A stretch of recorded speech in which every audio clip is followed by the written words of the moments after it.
It is time for the 2023 Minor League Update here. We are in AAA Charlotte, taking a look at the Knights as they're going to be playing host to the Durham Bulls here in a battle of some North Kakalaki teams. On the bump for the Knights is the right-hander Norge Vera, making his 8th start since getting a call from Birmingham. And opposing him will be the lefty for the Durham Bulls in Ian Seymour, making his 4th start of the season. Take a look at the Knights lineup on the day, listed 1-2-9. We'll start things off bottom half of the first inning. Judd Fabian leading things off, and he's going to poke one out into center field for a leadoff knock for Charlotte. So he's on first base, then with 2 outs brings up Steven Piscotty. Hard hit ground ball into the hole, but who's that? That's Taylor Walls making a play. We've seen that a billion times before as he robs Piscotty of a hit there. Move things on top 2 as Norge Vera cannot find the strike zone. You get the full Norge Vera experience here as give up a walk, then a little bat down at shortstop by Sanchez.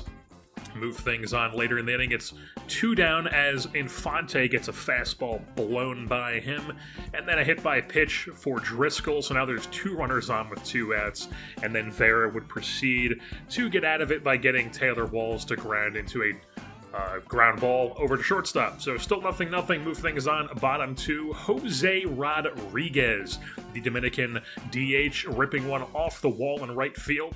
He's going to have himself a 1-out double there. In scoring position, brings up Yolbert Sanchez, who grounds one back to the pitcher. 2 down now, runner on second as Rodriguez goes and swipes third. He's now 90 feet away from scoring, and unfortunately, Brett Auerbach cannot get him in as he just gets locked up on the slider there, watches it, and he goes down looking. That's a pair of shoes. Move things on top half of the third. An absolute jack job here from Tristan Peters of the Durham Bulls, and they strike first in this game. It's a 1-0 ball game. Vera gives up the home run. Move things on top 3 here, or later on in the inning, top 3 I should say. Xavier Isaac hits one to deep center field, and Judd Fabian, showing off the range in center, makes the catch to end the inning. Move things on top 4 now. Norge Vera just reaches behind him and says, "Look what I've got here," as he makes the Adam McKay. Then with 1 out brings up Brock Jones, and he absolutely launches one into the right field seats. That's 2 solo shots on the day for Durham. It's now a 2-0 lead for them. Move things on to the bottom half of the 4th. Steven Piscotty, ground ball out to Taylor Walls again. Another fantastic play by the Tampa Bay Rays organizational shortstop. Move things on bottom 6 now. Lenine Sosa absolutely squishes on this one. That's way out of here in left center field. Long gone, and it cuts the lead in half to make it a 2-1 ball game. So bottom 8 here, Corey Ray, the Chicago native, muscling one out to left center field. That's going to be up against the wall. It's a 1-out double. He's on second base. Move things on now. Judd Fabian grounds one back to the pitcher. Ray moves up to third base, and unfortunately nothing else. Or now they bring in Ryan Burr out of the bullpen, I should say. And then Sosa comes on, and he would proceed to a line drive right at the third baseman, and now nothing else goes on in the inning. Move things on. Lane Ramsey, the tall reliever, coming on in the 9th, looking to keep things as a 2-1 ball game. And Brandon McKay immediately is going to power one out to right center field. This one's going to get down up against the wall. And that's a leadoff double for the 2-way player, McKay. Move things on, it's Brock Jones. He's going to rip one down the right field line. That's going to score McKay. Jones ends up on second base. They just trade places. It's now a 3-1 ball game. Then it brings up Infante. He hits one into deep center field. Judd Fabian ranging back, makes the catch. Runner does move up to third base, and then Driscoll hits one to deep center field again. This one Fabian cannot get to. That's going to score another run. It's now a 4-1 ball game. And the Durham Bulls do end up winning this game by a score of 6-1 as they tack on a couple more in that inning. The bat just could not get going for Charlotte on the day as they only get the 1 run on the solo shot from Lenine Sosa. Ian Seymour just pitched an absolute gem for Durham. But now let's take a look at some of the players on our AAA roster this year down in Charlotte. The first one up is Jose Rodriguez. He is an infielder, 21 years old, see potential. Numbers haven't been great in AAA this season, only a .637 OPS, but he's still an interesting player. already on the 40-man roster as well. Probably more of a second baseman than a shortstop as of right now. Has a solid base to be a good contact hitter with some speed to pair with it, as you saw him steal third base in the game action. Move things on now to Lenine Sosa. Very similar player, infielder, but 23 years old. See potential. He is also already on the 40-man roster, and he also did not have a great season with AAA Charlotte. He did hit an absolute tank in game, as you saw. Very similar player to Rodriguez. Really the only difference is he's a little bit better defensively and just not as good with the base running. Potential for a little bit more pop as well. We know about Brett Auerbach. He came over in the Joe Kelly trade at the deadline. He's been solid in AAA. He could possibly be a utility option for us in the big leagues at some point next season. And then we have Yoenis Cespedes' younger brother. That's about the only interesting thing about him, though, as a player. He had terrible numbers in AAA this season. He's a really good defender with a strong arm, but he has a huge swinging miss problem. His vision and his discipline are so low that he just strikes out too much, does not make enough contact, and when he does, it's not loud enough contact to really make up for the fact that he just doesn't make enough contact. We also have Corey Ray, former Brewers prospect who was signed mid-season to actually a 2-year deal to get him to sign, so he'll be back on next year's AAA roster as well. He's a Chicago native, has some really good speed, probably just a AAA guy for us, but he is a depth option available to us if we'd ever need somebody in the big leagues if an injury happens.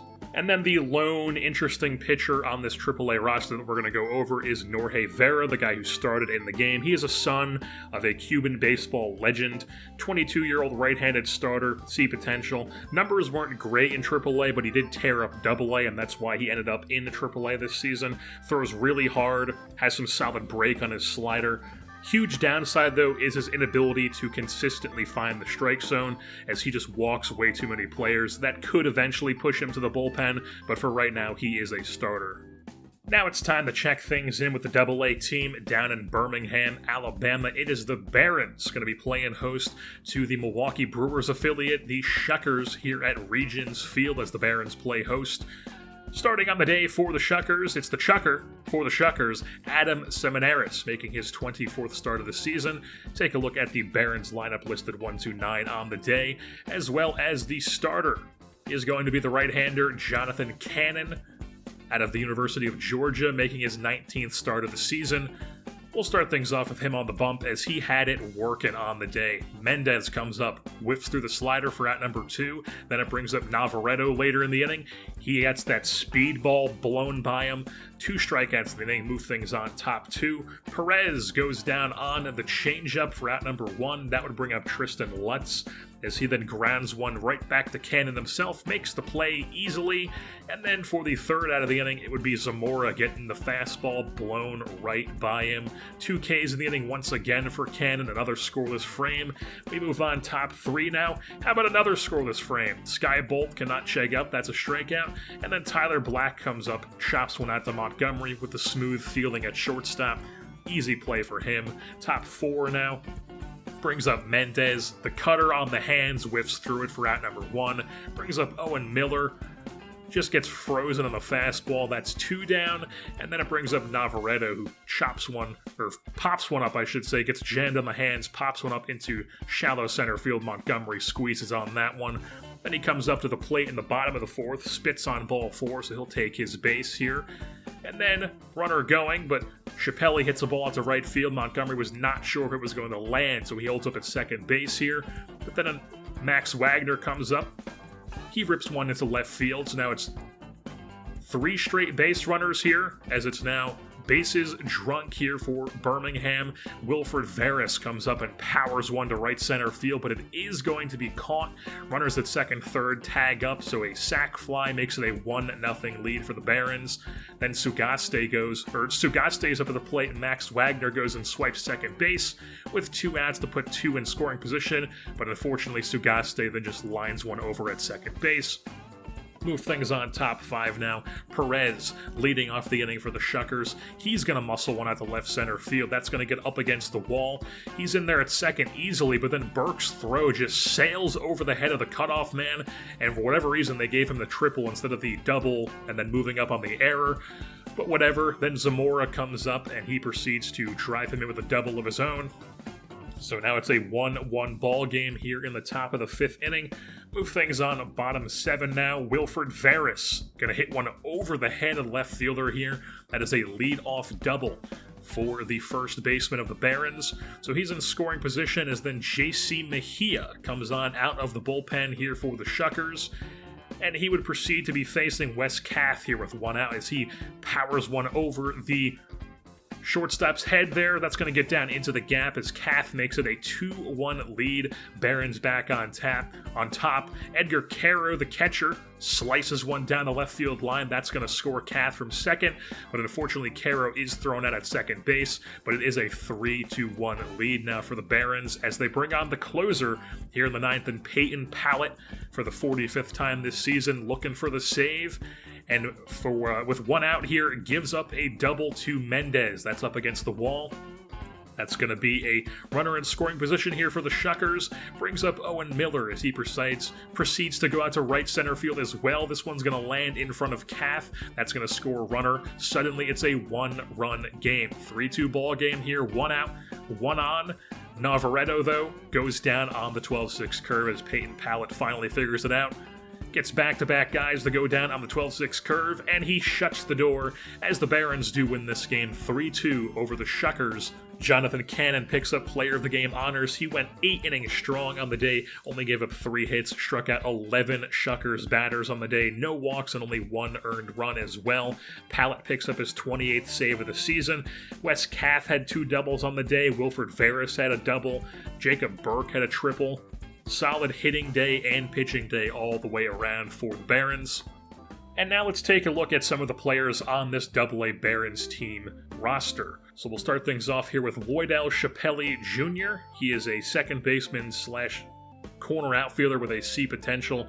21 years old. Not the best season at the plate, but he did have an interesting year because he still managed to lead the Southern League in doubles with 28 two-baggers on the year.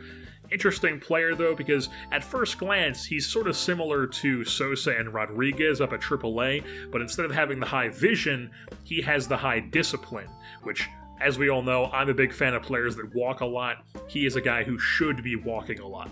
We all know about Colson Montgomery. We did a prospect profile on him earlier in the season. Not the best season stats-wise, but his job is to just keep developing, and then maybe 2 seasons down the line, he's ready to take over as our everyday shortstop in the major leagues.